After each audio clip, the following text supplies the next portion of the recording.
Labdien, cienījamie klātesošie! Esam pagodināti, ka jūs esat Ogres vēstures un mākslas muzejā. Šodien mēs šeit varam apskatīt brīnišķīgu japāņu mākslinieka, kurš arī stādīs jau priekšā Ikuru Kuoģimas izstādi Ogres novada lauka pētījumi.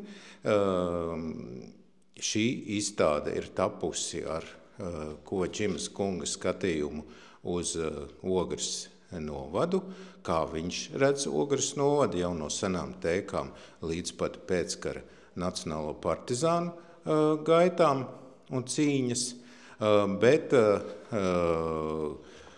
citi mūsu viesi un galvenais mūsu diskusijas rakurs šobrīd ir arī Ogres novadā cīnījās nacionālie partizāni.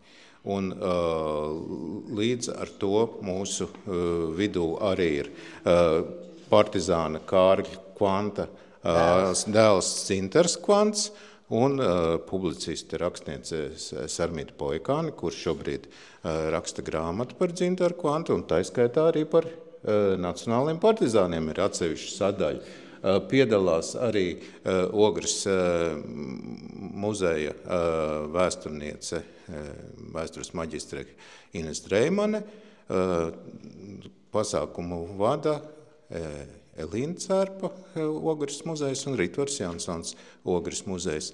Un šī diskusija nebūtu, ja nebūtu izstādi, un tādēļ man Ikuru ir jautājums, kā tad jūs nonācāt pie tā, ka izstādē ir parādīta Kārļa Kvanta grupa, kas pēckara periodā okupācijas apstākļos cīnījās par Latvijas neatkarību, un kā jūs satikāt Dzintaru Kvantu, Kārļa Kvanta dēlu, vai tā bija nejaušība, vai pilnīgi apzināti jūs meklējat pēc kādiem dokumentiem? How did it happen that you met Dzintars Kvants? Was it like very conscious search for him, or it was you suddenly bumped into him? What were the circumstances? And Well, so for this exhibition, for this project, I decided to travel a bit far away, further in Ogre district. And then so I decided to go to Mengele. Someone also recommended me to go to Mengele. And then I met Sarmite, and she was very open, and then she introduced me to many different people. She told me many things about Mengele and then the places around Mengele. And then Būtībā tad viņš gribēja, Ikuru vēlējās braukt, veikt šo pētījumu, cik vien tālu iespējams novadā, un tad viņš tika veikti dažādi, mērījumi no vienas puses, ja tā var teikt, un kāpēc tā Mengele īstenībā tur iekrita, un tad viņš arī pa ceļam satikās pirmām kārtām ar Sarmītu Poikāni, jā. And then so she also told me about Dzintars, and she said, okay, I should go. She's got very nice garden, and then so I was interested. But when I first came to Mengele, I didn't have time to go. But the second time, I had a time to go, and then we visited together because Sarmite also she's writing about him, and that's what happened. It was in September, I guess. Yeah. Tad pirmo reizi, kad Ikuru ciemojās Menģelē pie Sarmītes un pie meņģeliešiem, tad viņš vēl neiepazinās ar Dzintaru, bet tā bija otrā reize, kad Sarmīte un Ikuru bija jau vairāk sākuši runāt par šīm te pagasta tēmām, un jā, tā. Dzintars Kvants, tātad Kārļa Kvanta nacionālo partizānu komandiera dēls. Nacionālie partizāni Latvijā darbojās apmēram 12,000 aktīvi nacionāli partizāni jau Otrā pasaules kara laikā un pēc Otrā pasaules kara līdz pat 1956. 57. gadam, un kopā ar bruņotu nelegāļu skaitu, tas skaits bija vēl lielāks, vairāk nekā 20,000. Šajā gadījumā Kārļa Kvanta grupa izveidojās mazliet vēlāk. Sākumā bija daudz lielāka Roberta Grāvīša grupa, Nacionālo partizānu grupa Madonas apriņķī, kurā bija 20 cilvēki apvienojušies. Tā jau darbojās no 1945. gada janvāra, un Kārlis Kvants kā partizāns šai grupai pievienojās 1946. gadā. Tālāk tika veikta partizāna darbība, un uz 1949. gadu, 1949. gadā Kārlis Kvants ar Alfredu Rempi vienu brīdi epizodē paliek tikai divatā, bet arī ir cīnītāji. Pirms tam ir bijuši gan uzbrukumi iznīcinātāju bataljona kaujiniekiem, gan ir nogalināti vietējie partori, tas ir partijas komitejas vadītāji. Dzintar, kā jūs atceraties, kā tā partizāna darbība sākās, jo jūs arī esat tos laikus pieredzējis un arī pats darbojies? Partizāna gaita sākās tieši pie pašas mājas. 44. gadā, 24. datumā, 23. 4. datumā, septembrī, mēs ar tēvu nesām daļas, tur viņiem kuļamašīna bija, ēvelmašīna un visādas rezervas daļas no mašīnām. Un tā kā mēs gājām pēc tām daļām pakaļ, pēc visām tām rezervas daļām, tad iznāca pretī viens krievu, var sakot, zaldāts leitnants vai kas viņš bija, un gribēja tēvu arestēt tūlītās. Un tēvu ilgi viņi tur runāja, tomēr viņi nearestēja, jo viņš esot it kā bijis latvietis, runājis beigās pa latviski. Nu, un tad tēvs aizgāja tūlītās pēc kādām pāris dienām prom no mūsu mājas un aizgāja uz Meņģeles pusi. Un tā kā Meņģelē man arī bija pazīstam, daudz es skolā tur gāju, un tad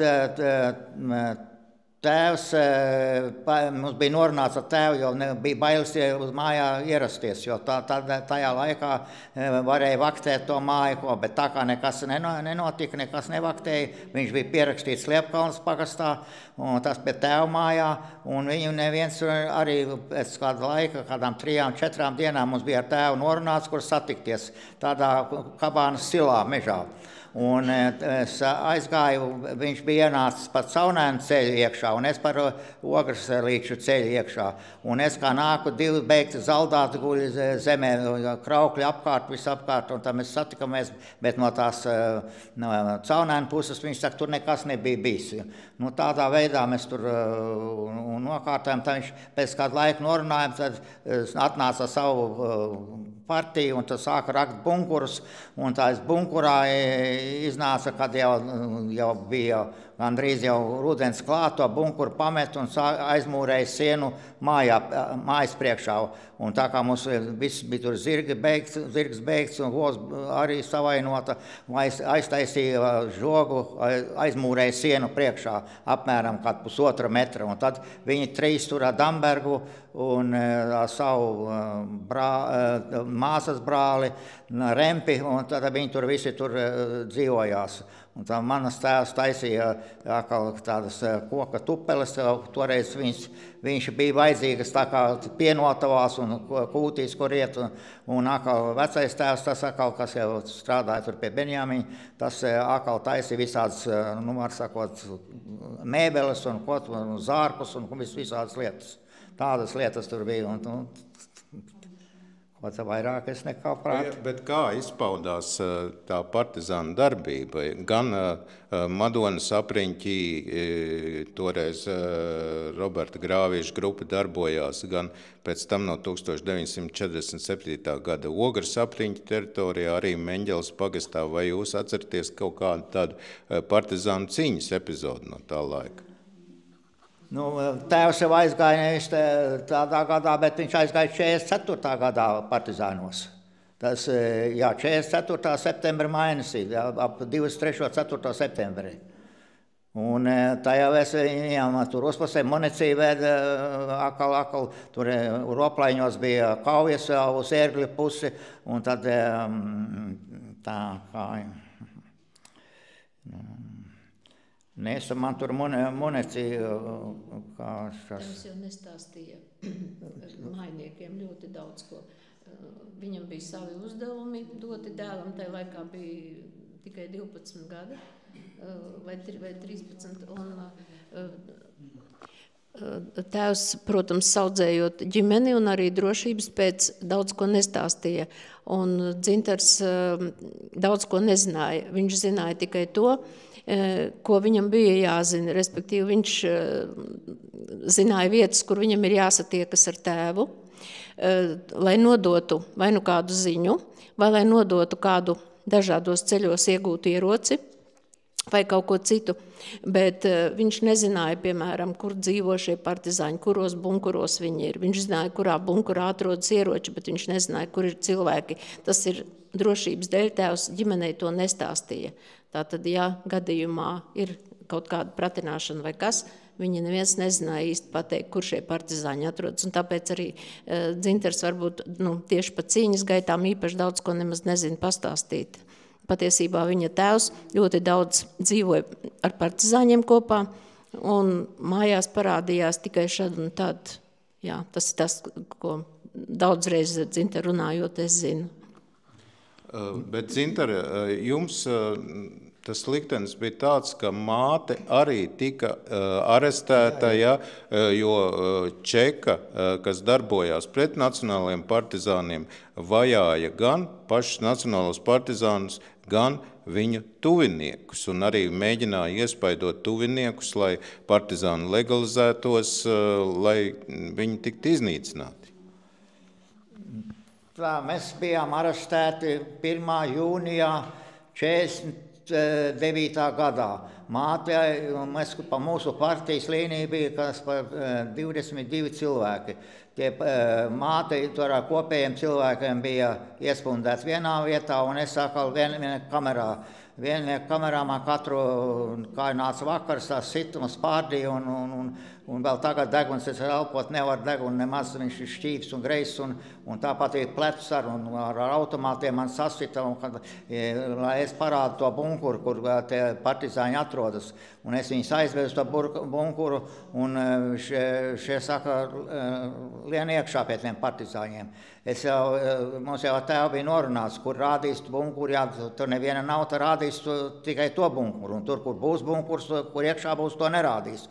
Un tā man iedzina tai bunkurā iekšā, un es tagad iznāku laukā, es saku, nekā nav, tur neviena partizāni. Tagad šies uz manu atkal, tu melo, man ar automātu atkal kāds 3 reizes iesit, es pēc atpakaļ roku šito nemaz nevar dabūt. Un tad māte mūs izlaida 22. jūnijā laukā, un 5. jūlijā atkal māte aizved uz Čekus to stūrumāju vai uz to cietumu. Un tad viņa piedzima mans brālis, un viņa bija stāvoklī, un viņi tikai parādījuši tie čekisti, kad bērns esot bijis doski vārgs, un tā viņi nesot vairāk redzējusi, droši kā nobendēja viņu. Tas notika 1949. 49. gadā. Un tad bija uzsaukums, lai nāk laukā partizāņi, kad nevienu neiztiks neko, un beigās iznāca tā, kad viņa tas māsas vīrs arī iznāca laukā, tas arī bija kopā, viņš mūsu mājā arī vēl dzīvoja, un tas iznāca un nebaidījās nekā, un viņu arestēja, un viņam iedeva 10 gadu. Un mans tēvs tā kā piesargājās, nekā negāja, un atkal tādēļ viņi nevarēja neko dabūt ciet, un viņš tajā grāmatā, kas ir partizāņu grāmatā, jo tikai 15. gadā tas Edvīns Šņore ienāca mūsu mājās un izkapoja tās bildes, kas bija atrastas tajā pienakannā, un tamdēļ tajā grāmatā pa viņu nav nekā, jo tā grāmata bija iznākusi ātrāk par to, kā mēs atradās to trofeju ar tām, kas tur iekšā bija. Tās filmiņas, un tā mūsu mājā tieši pie galda tas Edvīns Šņore attīstīja tās filmus, izgatavoja, un tāpēc, kā viņš uzņēma vēl filmu, nāca mājās uzņemt to filmu, un teica, ka sūtījušies kā uz Briseli, un es to filmu noskatījos, bija angļu un latviešu valodā, ļoti skaidri, skaisti bija. Bet sakiet, lūdzu, tajā filmā parādās viens dokuments, kur rakstīts, ka jūsu māte ir apcietināta 1945. gadā, vai tā varētu būt atbilst? Reizē 49. gadā 1. jūnijā apcietināti ir. Jo pratināja to māti pēc tā 44. gadā šad un tad. Un tā māte vēl nogriezus, kur fotogrāfijas bija tēva bilde nostīt, kā naidīgi dzīvoši un to tiem čekistiem rādījis. Bet man jau tā kā puika, es vēl skolnieku, man jau nekā, to māti jau šad tad sauca. Un jā, un tad 49, un tad bija pienāca laiks, kad tie kolhozs sāk parādīties, un tēvam bija kuļmašīna, tur gaters, un visādas mašīnas bija. Un tagad tam tēvam, tas tēvs bija izņēmis no tās kuļmašīnas to spolu, kur raudus kuļu laukā, un iesviec pie mājas tur Liepkalnē savā dīķī iekšā. Un tagad sāka meklēt tos te kolhoza priekšnieki, lai kuļ kaut kas, ko kulska kuļmašīna veikt. Un tā arī neatrada nekā. Un viņš visu laiku tur nodzīvoja. Un otrs gaters, tas viņam it kā Sausnējas pagastās pat palicis. Un tas dampes, laika lokomotīva, tā laikam odzienas kaut kur no vietā. Sakiet, lūdzu, literatūrā ir minēts arī tāds teikums, ka Kārlis Kvants ir atriebies par savu cietumā nogalināto dēlu un nošaus partorgu, pagastā. Jā. Vai tāds gadījums bija?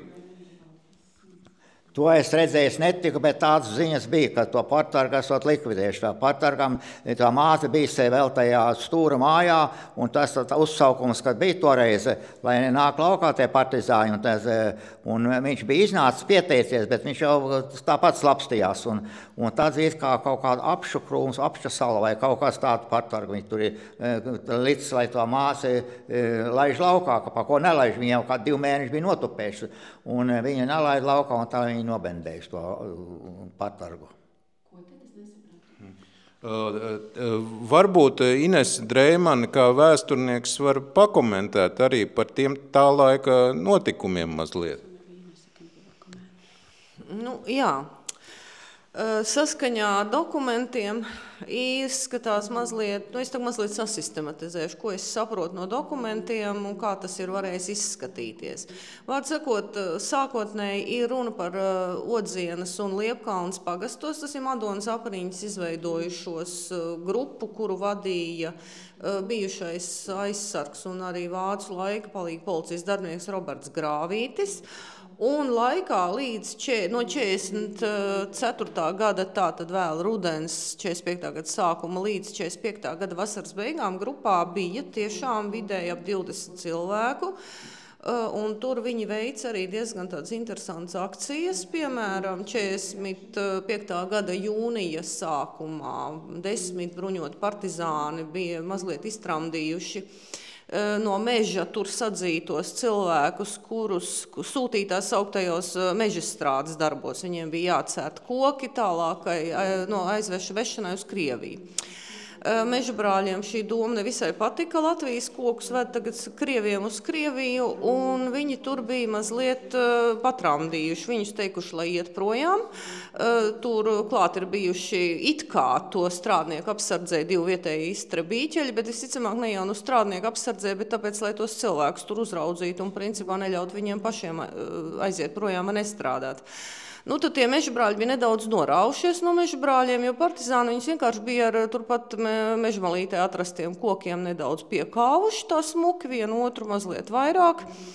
Un, vārds sakot, viņi bija pārtraukuši toreiz to nodarbošanos.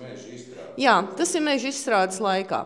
Respektīvi, partizāni bija uzbrukuši tiem meža izstrādes. Jā, viņi aizddzina uz mājām tos, kas gāja labprātīgi, bet tos, kas tur lecās pretīm, vai kas bija sarkanie aktīvisti un Istrabīķeļi, tos piekāva. Tā bija veca laba mežabrāļu taktika. Viņi tiešām šādā veidā mēģināja ieskaidrot sarkanajiem, ka viņiem nevajadzētu būt tik sarkaniem.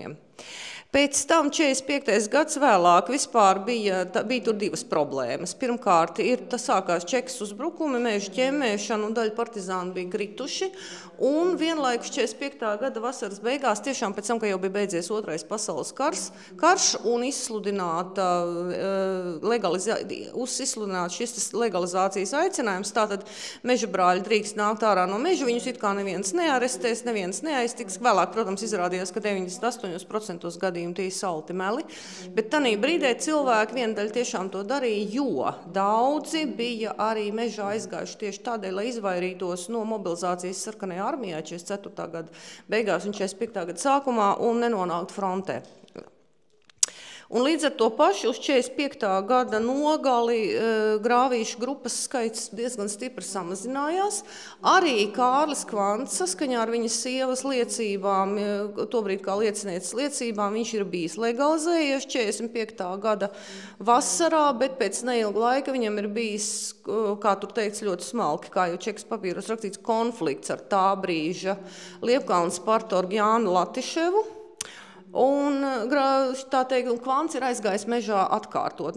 Ko nozīmē konflikts? Acīm redzot, partorgs bija paziņojis kaut ko no sērijas sasodītais bandīts Šucmaņa purns sapūdējuši Sibīrijā.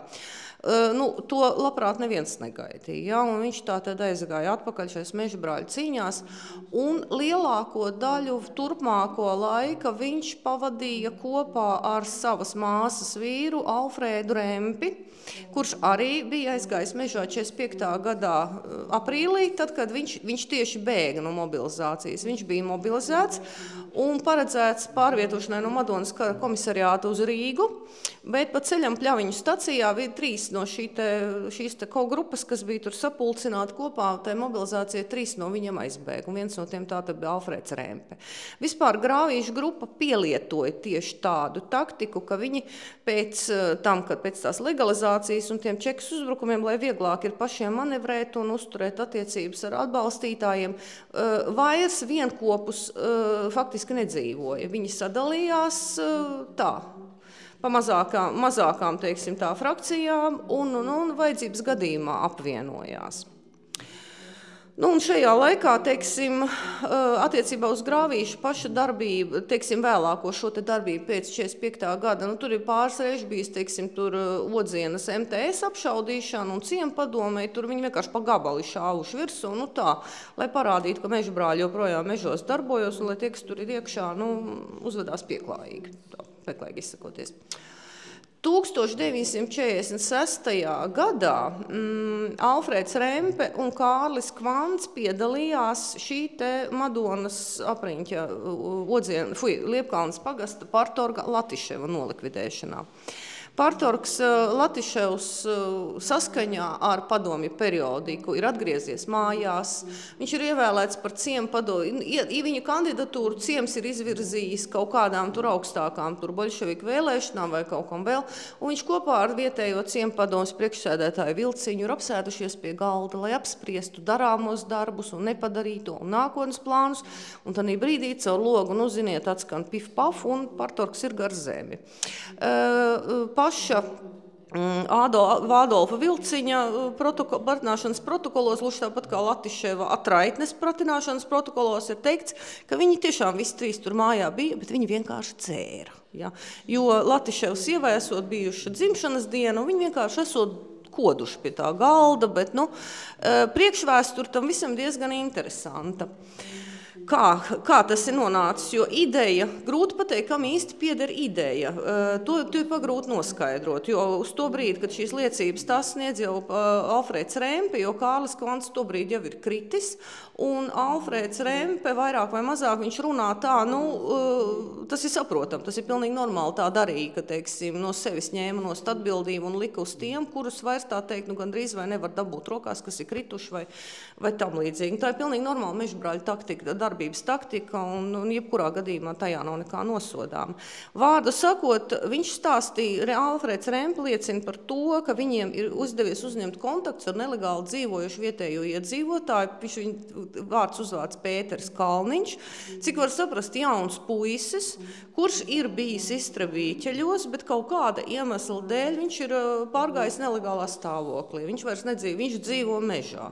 Un viņi ir gribējuši sazināties ar šo te Pēteri, lai, tā teikt, aicinātu viņu pie sevis, ja viņš ir gatavs būt mežbrāļos.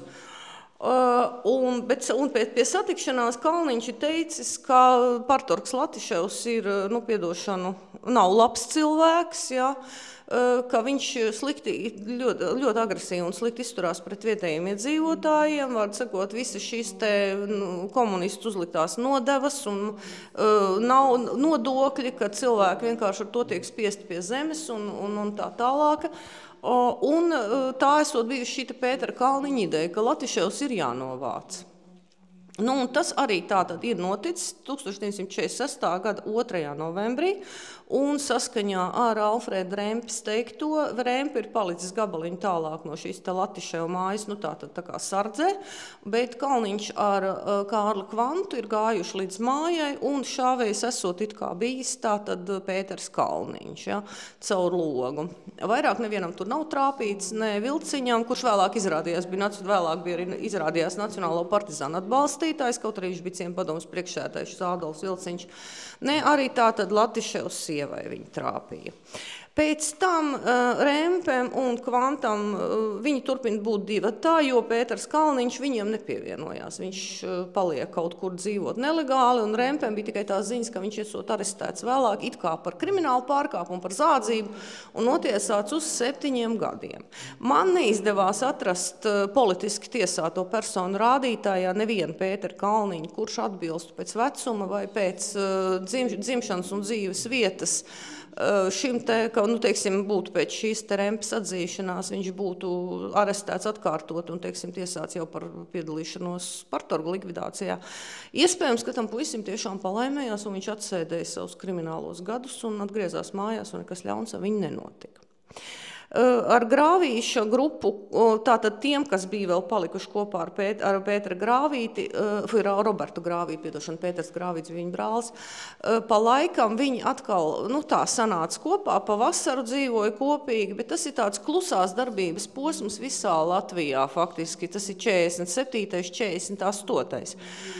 Kad jo 46. bija partizāniem ļoti smags gads visā Latvijā, visur, jā, to atzīmē pilnīgi visi. Bija ļoti daudz spēcīgu čekas uzbrukumu, daudz zaudējumu, un 47. 48. tie ir tādi faktiski klusāki gadi, kuros partizāni mazāk veic paši kaut kādus uzbrukumus, vairāk aizstāvās, teiksim, ja nāk virsū tāda ķēde vai ķemētāji, vai ir uzbrukums, tad viņi, protams, šauj virsū, vai ne, bet paši viņi cenšas vairāk vai mazāk noturēties dzīvi un neveic tādus aktīvus uzbrukumus. Situācija sāka mainīties 48. gadu, un šeit arī tas interesantais moments, ka 48. gadā Rempe un Kārlis Kvants dzīvoja un slēp, viņiem bija atbalsta bāze Meņģeles pagasta Zvirgziņu mājās pie Reinhardu ģimenes. Par Reinhardu ģimeni būs informācija arī nākamajā izstādē tieši par to, kā tas notika, jo faktiski tā ģimenes situācija bija ļoti līdzīga tā brīža vispārējai situācijai un vienā ziņā tāpēc arī ļoti smaga. ģimenes galva, tātad Pēters bija 45. gadā apcietināts 45. gada sākumā, jo viņš ir vācu laikā arī tātad bijis palīg policijā, un mājā ir palikusi tātad sieva, pusaugu meita un vēl 2 sīkie, kuri ir tā vecumā, tur 12, 14 gadi, un kalpotāji, sieviete, kas ir pie viņiem jau strādājusi pirms kara, kura ir no Polijas iebraukusi kā laukstrādniece. Drīzumā ģimenei Reinhardiem arī tiek uzlikts vājprātīgas nodevas un nodokļi. Viņiem nākās izpārdot faktiski visu, kas viņiem mājās ir vērtīgs, bet arī ar to nepietiek. Un tātad šai te mātei draud sods, jo tajā laikā bija notika tieši tāda lieta, ka cilvēks, kur nevarēja nomaksāt nodevas, nevarēja nodot visu to, kas no viņiem tiek prasīts, tos pārtikas un nodevas un mežizstrādes normas, viņus nodeva tiesai un vidējais bija no 5 līdz 8 gadu ieslodzījumā. Lai no tā izvairītos, māte vienkārši aizbrauc projām no mājām, viņa slepus aizlaidās uz Kurzem, dzīvot pie savas māsas, tā, paslepus. Bet šajā laikā viņiem jau bija izveidojušies kontakti, jo Rempe un iesākumā Kvants, un pēc tam viņiem arī Alfreds pievienojās, tad, kad saprata, ka tur varēs, ka šiem cilvēkiem var uzticēties, viņi jau bija nākuši pa laikam pie viņiem uz mājām, dabūjuši pārtiku, un vienojās par to, ka vajadzības gadījumā viņus paslēps. Ja, un vienā brīdī tātad pēc tam, kad jau mamma ir aizbraukusi projām, mājā faktiski paliek 3 bērni, nepilngadīgi, un šī te Zenovija, kura ir kalpone, ja, un viņi faktiski, viņi tur paliek ar šiem te, vēl ar šo te, ne tikai ar visu to, kas noticis ir ar viņiem, bet arī ar vēl šo te savu noslēpumu, ar atbildību vēl par 2 cilvēkiem, kurus viņi nevar nodot, un viņi negrib viņus nodot, un viņi viņiem palīdz, bet nav pagaidām, pagaidām nevarēju noskaidrot, kā tieši Čekai izdevās nākt uz pēdām tam faktam, ka Zvirgzdiņos slēpjās nacionālie partizāni, jo 49. gada baidos sameloties, bet tas ir kaut kāds janvāra 1. datuma, apmēram 7. janvārī māju aplenca.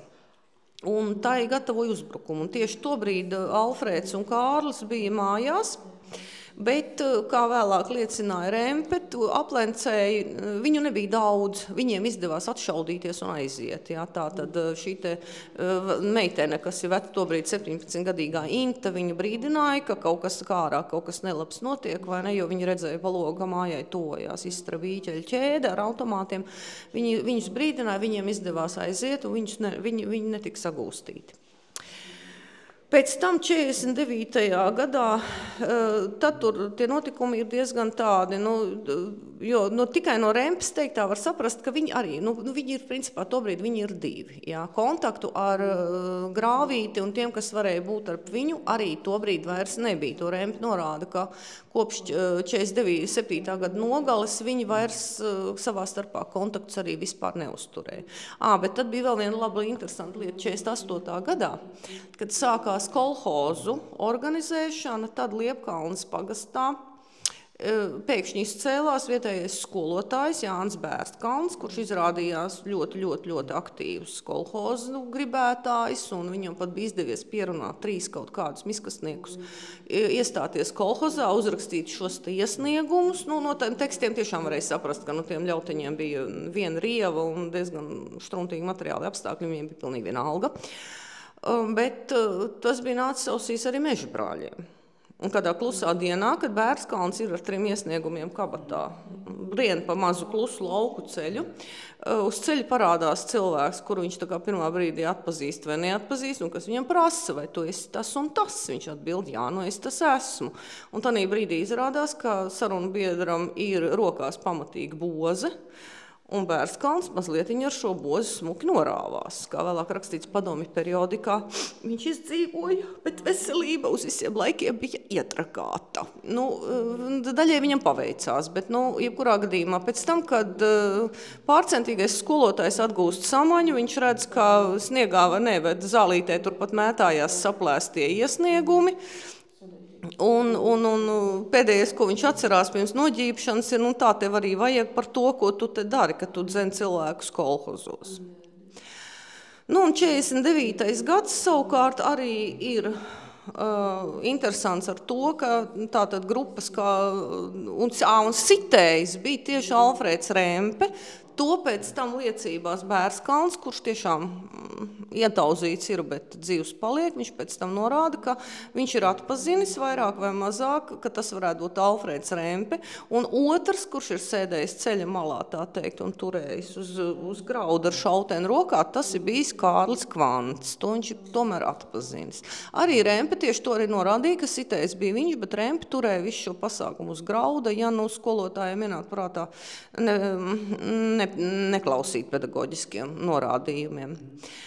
Un vēl viens labs moments ir 49. gada 30. maijs, kad abi divi, tātad Kārlis un Alfrēds, kolektīvi nolikvidēja nākamo Liepkalnes partorgu Arvīdu Apšusalu. Šis Arvīds Apšusala bija Krievijas latvietis, viņš šeit pat nebija nekad nedzimis un uzkūlies šeit bija pēc kara, bet tā bija vispār pieņemta prakse visur Latvijā, jo visur pēc kara trūka to sarkano aktīvistu, kas būtu bijis pietiekami stulbi, lai uzņemtu šis te kolhozu vadības un partijas vadības. Un ļoti daudz rēķinājās tieši uz tiem, kas ieklīda atpakaļ no Padomju Savienības, gan latvieši, gan krievi, gan tam līdzīgi. Un viņš bija vienkārši klasiska kandidatūra šī ziņā. Kā izrādījās vēlāk, un to es uzzināju tikai tā reāli 3 dienas iepriekš, ka Arvīdam Apšusalam un visai šai te sāgai ir vēlāk rakstniece Ilze Indrāne veltījusi grāmatu nosaukumu Cepuri ar kastaņiem. Lūdzu, nelasiet. Es lasīju un žākstījos, goda vārds, jo redziet, no vienas puses vajag jau mācēt tā arī uzrakstīt, lai visiem tecētu asars un puņķi par nabagu partordziņu, kurš bija tik zelta cilvēks, ka viņam atradās labs vārds gan sunītim, gan kaķītim, gan mazam puisītim, gan vecenītei, viņš jumtu uzlika, gan tur, es nezinu, bārenītim asars noslaucīja. Tas ļoti interesanti neiet kopā ar 1948. gada laikrakstā Madonas Arājs minēto. Tur ir raksts par to, ka Madonas apriņķi ir nomainīta apriņķu komjaunatnes vadība.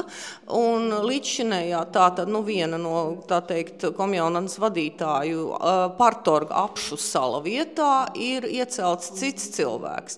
Izrādījās, ka Madonas apriņķi komjaunatnes darbībā 48. gadā viss ir ļoti, ļoti, ļoti slikti, nekas nav tā kā vajag, viss iet galīgi reiz. Un viens no iemesliem ir tas, ka ka pagasta partorgs Apšusals, kurš ir tātad šajā te apriņķu komjaunatnes komitejā, un kurš ir tieši atbildīgs par to, lai komjaunatnes darbs dzīvotu, lai komjaunieši nāktu, lai tur visi šitie pasaules uguns, kuri kurtos zilu liesmu, ne tikai pats daudz dzer, gandrīz vienmēr ir piedzēries, bet ļoti labprāt to tolerē arī citu komjaunatnes un citu pagastu atbildīgo darbinieku vidū, kā rezultātā tiek grauds komjaunatnes prestižs. Ja palasa Ilze Indrāni, tad šeit rodās, protams, 2 jautājumi.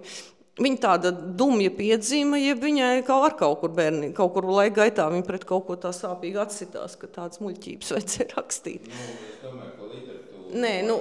Nē, vienkārši ideja kā tāda, vai ne, ka, teiksim, šeit sāgai tieši ar šo konkrēto partorgu ir veltīta vesela grāmata. Jebkurā gadījumā stāsts ir konkrēts. Acīm redzot, viņš bija apriebies visiem. Un vēl jau vairāk problēmas situācijas sarežģīja fakts, ka 49. gada 25. martā notika deportācijas.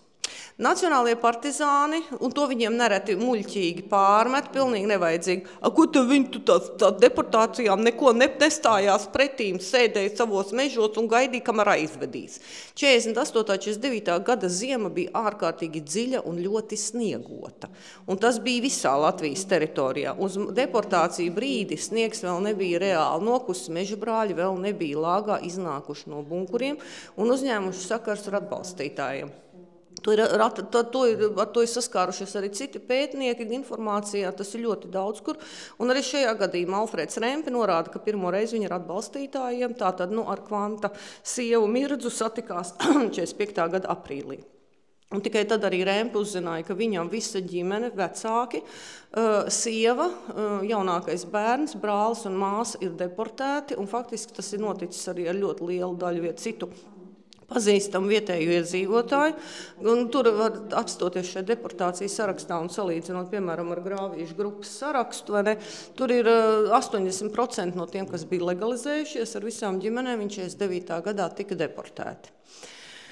Nu, un uz vietām, protams, no starp atbalstītājiem klīd runas par to, kas pie tā varētu būt vainīgs, kas pie tā varētu būt vainīgs. Nu, es pieņemu, ka Partorgs, kurš visticamāk ir staigājis apkārt aurodams, ka viņš sapūdēs Sibīrijā pilnīgi visus, kas nemīlēs padomju varu, ļoti ātri varēja nonākt un noteikti diezgan pamatot uzmanības lokā. Un līdz ar to pašu 1949. gada 30.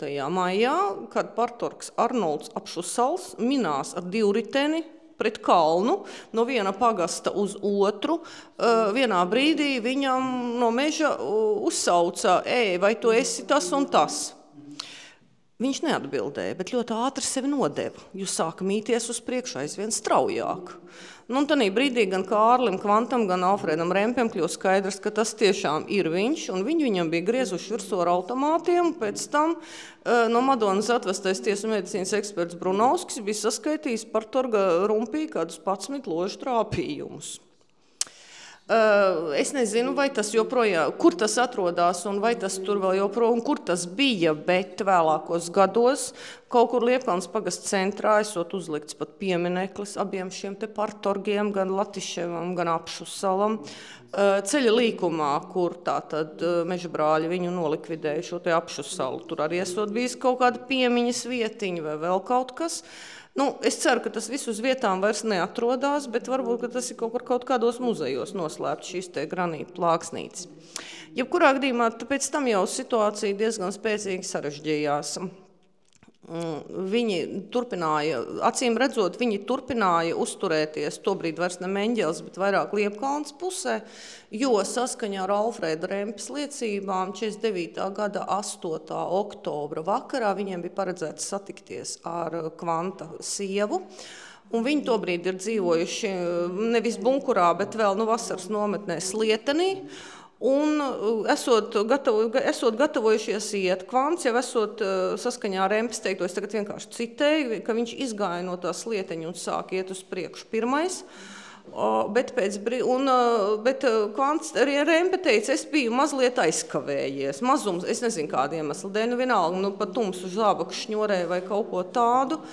Un tad viņš teica, es dzirdēju sabļāvienu krieviski stoik to idiot, tātad stāt, kurš stāt, kas tur nāk, un pēc tam atskanēja šāvieni.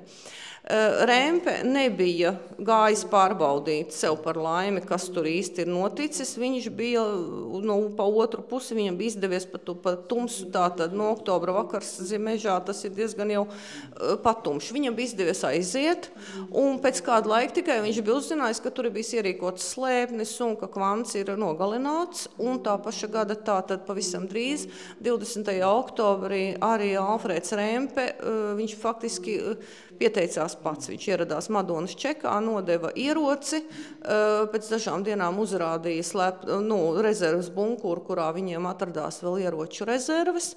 Pēc tam tātad sākās izmeklēšana, vēl arī atlikušo atbalstītāju aresti, un jā, viņam piespriesti bija 25 gadi. Un no Sibīrijas, no ieslodzījuma viņš tika atbrīvots tikai 1962. gadā, kas ir salīdzoši ārprātīgi vēlu. Mēs vēl ar dažiem pētniekiem pārspriedām šo jautājumu un nonācām pie secinājuma, ka faktiski tas ir tādēļ, ka viņš bija palicis pēdējais dzīvais, kuram tad varēja uzgāzt pilnīgi visu un vienkārši nelaist ārā. Jo līdzīgas situācijas ir notikušas arī citviet Latvijā, ka, piemēram, cilvēkam, kurš vienīgais izdzīvo no visas grupas, pat, ja viņam nevar inkriminēt reāli, teiksim, uzbrukumus, reāli, teiksim, tur komunistu nošaušanu, viņam piespriež nāves sodu vai ārprātīgu sodu mēru tieši tāpēc vien, un kā šis cilvēks ir faktiski vienīgais no konkrētas grupas vai konkrētas, teiksim, partizānu organizācijas. Arī, starp citu, Rempes ģimeni atbrīvoja no nometinājuma tikai 60. gadā, kad faktiski lielākā daļa, kurus deportēja, viņi jau tomēr varēja atgriezties sākumā sākot ar 56. 57. gadu, bet 60. tas salīdzinoši arī ir ļoti vēlu. Komunistu laika avīzēs ir minēts, ka Alfrēds Rempe pēc atgriešanās no ieslodzījuma esot izdarījis pašnāvību. Man pagaidām nav tam nekādu pierādījumu, un ja gadījumā tas tā ir, tad tā tas ir, ja gadījumā tas tā nav, tad es protams, priecāšos, ja tas tā nebūs bijis, jā, tāpēc, ka boļševiku laikrakstiem tomēr vajag ticēt tā uzmanīgi. Pagaidām man viss. Varbūt Kvanta kungam ir kaut kādi papildinājumi vai jautājumi vēsturniecei. Es redzēju, jūs uzmanīgi klausījāties. Neko jau tāpat jau gandrīz tur viss ir. Es jau tik labi arī nedzirdu, bet par tiem partizāņiem tur vairākas komandas viņam bija. Pie vienas komandas, pie otras komandas tur, un tā viņš tur mētājās. Bet tāda lielas partijas viņam nebija. Varbūt tās, kad dažā vietā 3, 4 akal otrā. Vienīgais Vietalvā, kur ir bijuši vairāk, tur ir bijuši, vēl man ir fotogrāfija, kur es pats pie tā Vietalvas 8 gabali ir, tur ir nošauti partizāņi, tur es esmu bijis klāts, un man Vietalvā vēl tagad nav ilgi, tas ir kādu gadu, 5, 6 varbūt apakaļ, tas jau vēl būtu viens partizāns bijis dzīvs, bet tā kā viņš toreiz bija slimnīcā un nebija, un es nesatika viņu, tad tur ir tāpat Vietalva ar daudz kaut ko darījušies, nezinu tā. Un sakiet, lūdzu, jūs arī varat kaut ko liecināt par tēvu bojāēju?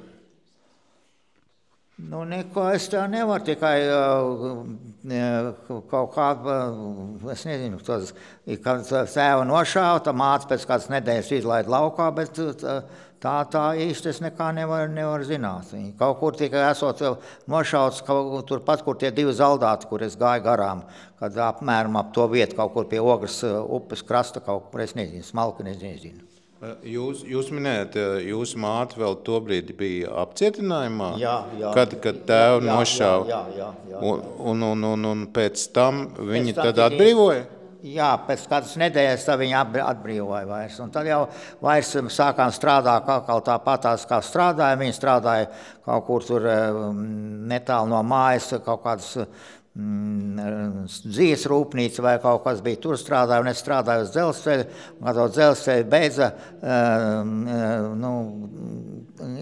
izkombinēja līdz galam, tad es aizgāju strādāt uz kino, un tur es 15 gadus nostrādāju, tad pa priekš par motoristu, tad par šoferi, un tad aizgāju kā armijā, un armijā dienēju pie pašas Baltās jūras krasta, un tur mēs vēl tādas lietas. Bet tas jautājums man ir, vai Čeka pēc tam jūsu uzmanību vēl vienreiz sauc uz pratināšanu, vai tam līdzīgi pēc tēva nāves?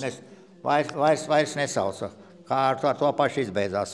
Katrs gājām savā darbā, kur jāiet ir, un to pašu visu laiku jau to māti tur pratināja, un man jau tur daudz, cik man teica lielā Madonā nopratināja, gandrīz tā vairāk, un tas vecais tēvs tas jau bija nosis galīgi zemē, pie mājas gulēja bezsamaņā, un to vēl atstāja, un otrā mājā, kur otrs tas bunkurs bija Kaģēna mājās, tur viņi kaut kā ar zem galda un ievainoja tādu plaudi, bet viņi pārējie aizlaidās prom, tur neko tajā reizē. Un tā nāca tāda dakteri kaut kā no Rīgas brauc Sudraba, un tā viņi tur to plaudi tur ārstēja, un tad atkal es nezinu, kur viņš palika aizgāja.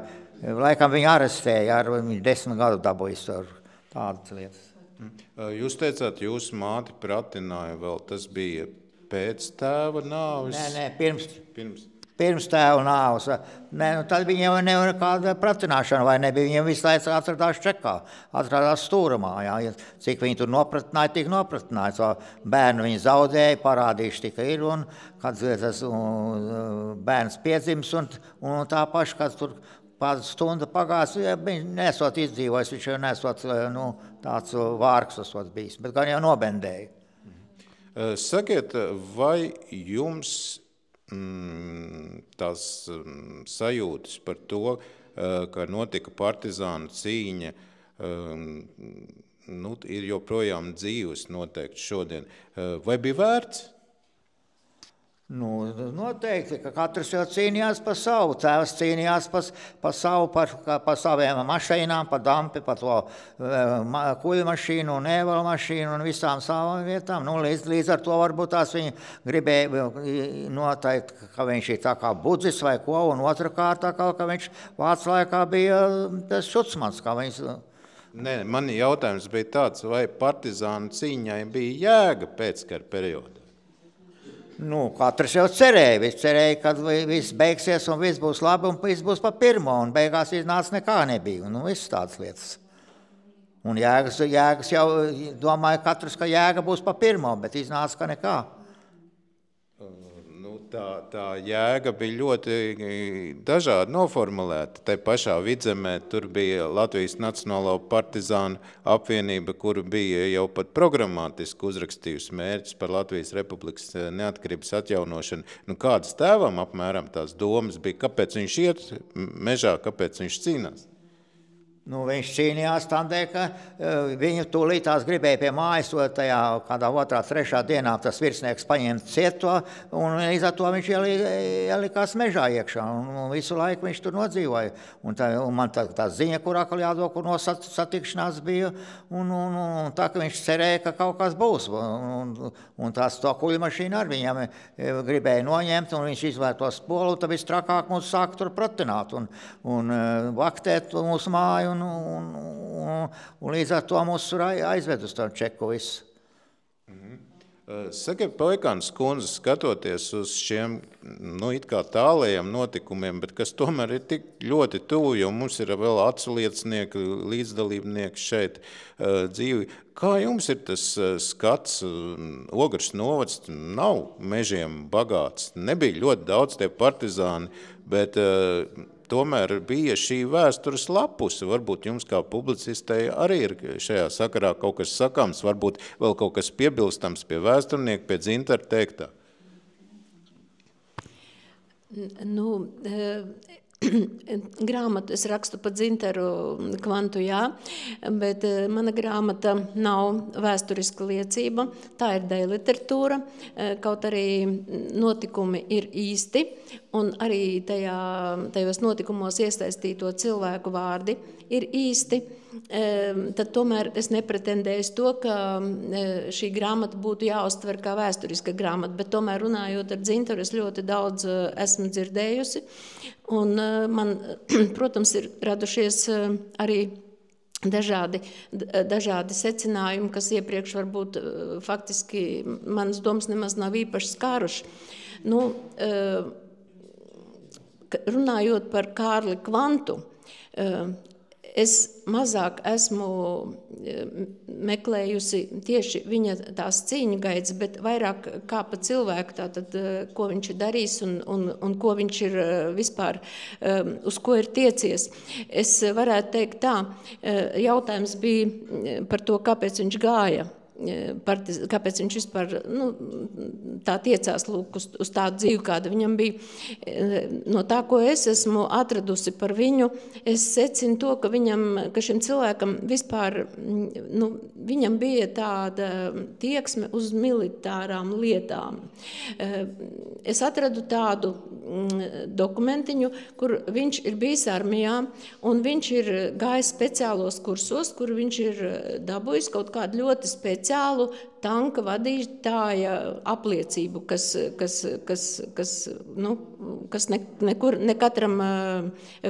ne katram tika, kurš armijā gāja. Viņam pēc Dzintara stāstītā grāmatā, tur tas būs manāms, viņam ir vienmēr bijusi tendence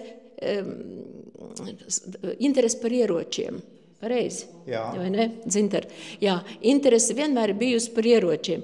Viņš pat iemainīja ieroci ar vācu zaldātu. No vācu virsnieku. Viņš turpat manā, kur mēs dzīvojam, logu priekšā, viņam tēvam bija mazais brauniņš kaut kāds bija, un tad viņš kaut kādu ar to virsnieku, ar vācu virsnieku iemainīja, kad negribēja jau mainīt, viņam lielais mašīnas tas ierocis bija.